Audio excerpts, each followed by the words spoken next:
और 240 साल पहले स्वामीनारायण भगवान का यहाँ जन्म हुआ है। उनका नाम घनश्याम था और माता पिता दोनों भाई के साथ रहते थे। घनश्याम पांडे या स्वामी नारायण या सहजानंद स्वामी हिंदू धर्म के स्वामी नारायण संप्रदाय के संस्थापक थे।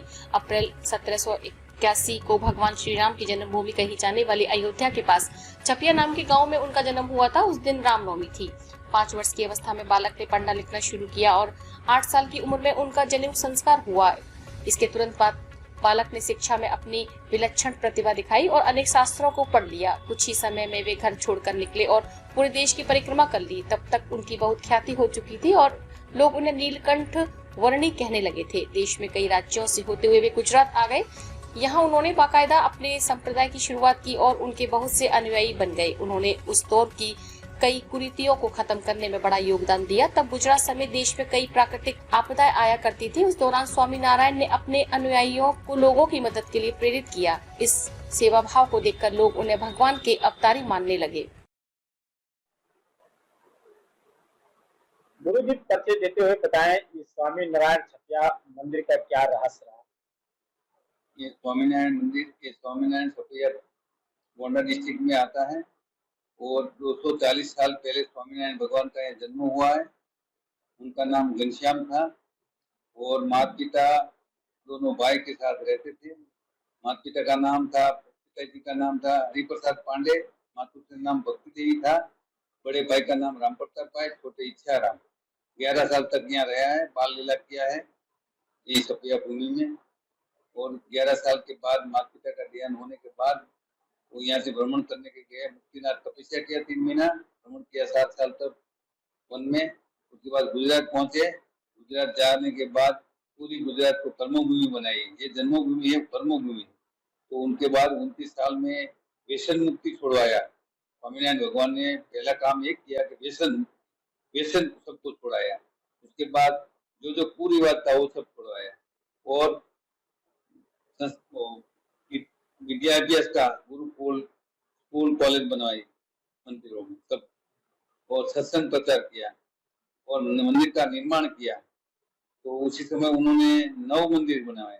उसके बाद 29 साल बाद उनका भाई दोनों रहते थे, उनको गुजरात बुलाया। दोनों भाई का भतीजा को गोद लिया, दोनों को गद्दी बांटा, दोनों देश में गद्दी किया। तो हमारे 2 ट्रस्ट बनाया है स्वामीनारायण भगवान का, तो नंदनारायण देव ट्रस्ट, एक लक्ष्मी नारायण देव ट्रस्ट।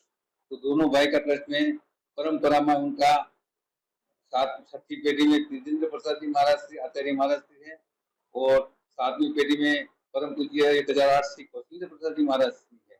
उनका पुत्र राजेंद्र प्रसाद जी महाराज, लाल जी महाराज है। तो पुत्र अधिकारी वही है। तो ये एक गद्दीपति है, उनके नीचे सारा मंदिर है। तो आचार्य महाराज श्री के देखरेख नीचे छपिया का सारा निर्माण हो रहा है। सीधी देखरेख नीचे उनका काम हो रहा है। गुजरात में मतलब विस्तार में तो सड़क हुआ है, विकास तो बहुत हुआ है ये सरकार में। लेकिन एक कमी है, मैं बता रहा हूँ कि बिजली की कमी है।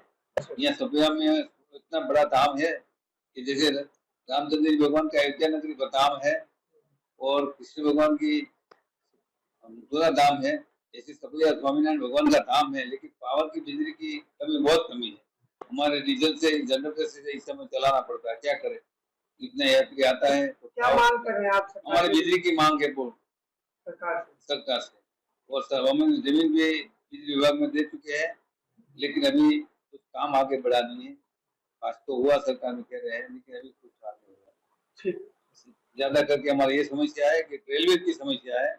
रेलवे स्टेशन तो बड़ा हो रहा है, लेकिन जितनी गुजरात ट्रेन जाती है वो ट्रेन, एक ही ट्रेन खड़ी रहती है छपिया धाम में, और गोंडा खड़ी रहती है, बस्ती खड़ी रहती है। लेकिन छपिया धाम है बड़ा, 200 आदमी या 500 आदमी उतरते हैं तो गोंडा उतरना पड़ता है, बस्ती उतरना पड़ता है, वहां से टैक्सी गाड़ा किराया करके यहाँ पहुंचना पड़ता है।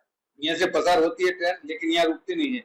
लेकिन हमारा यही है कि सरकार के आदेश, हमारा है मांग कि यहाँ गाड़ी रुकना चाहिए। सब ट्रेन जितनी गुजरात में 7-8 ट्रेन जाती है, लेकिन एक ही ट्रेन, एक ही गाड़ी बांद्रा खड़ी रहती है और कोई ट्रेन खड़ी नहीं रहती। स्वामीनारायण का जन्म 1781 में उत्तर प्रदेश के छपिया में घनश्याम पांडे के रूप में हुआ था। 1792 में उन्होंने नीलकंठ वर्णी नाम को अपनाते हुए 11 वर्ष की आयु में भारत भर में 7 साल की तीर्थ यात्रा शुरू की। इस यात्रा के दौरान उन्होंने कल्याणकारी गतिविधियां की और इस यात्रा के 9 वर्ष और 11 महीने के बाद वे 1799 के आसपास गुजरात राज्य में बस गए। 1800 में उन्हें अपने गुरु स्वामी रामानंद द्वारा उद्धव संप्रदाय में शामिल किया गया और उन्हें सहजानंद स्वामी का नाम दिया गया। 1802 में अपने गुरु के द्वारा उनकी मृत्यु से पहले उन्हें उद्धव संप्रदाय का नेतृत्व सौंप दिया गया। सहजानंद स्वामी ने एक सभा आयोजित की और स्वामी नारायण मंत्र को पढ़ाया। इस बिंदु से वे स्वामी नारायण के रूप में जाने जाते हैं। उद्धव संप्रदाय को स्वामी नारायण संप्रदाय के रूप में जाना जाता है। गोंडा से DNM के लिए काशीराम मौर्य की रिपोर्ट।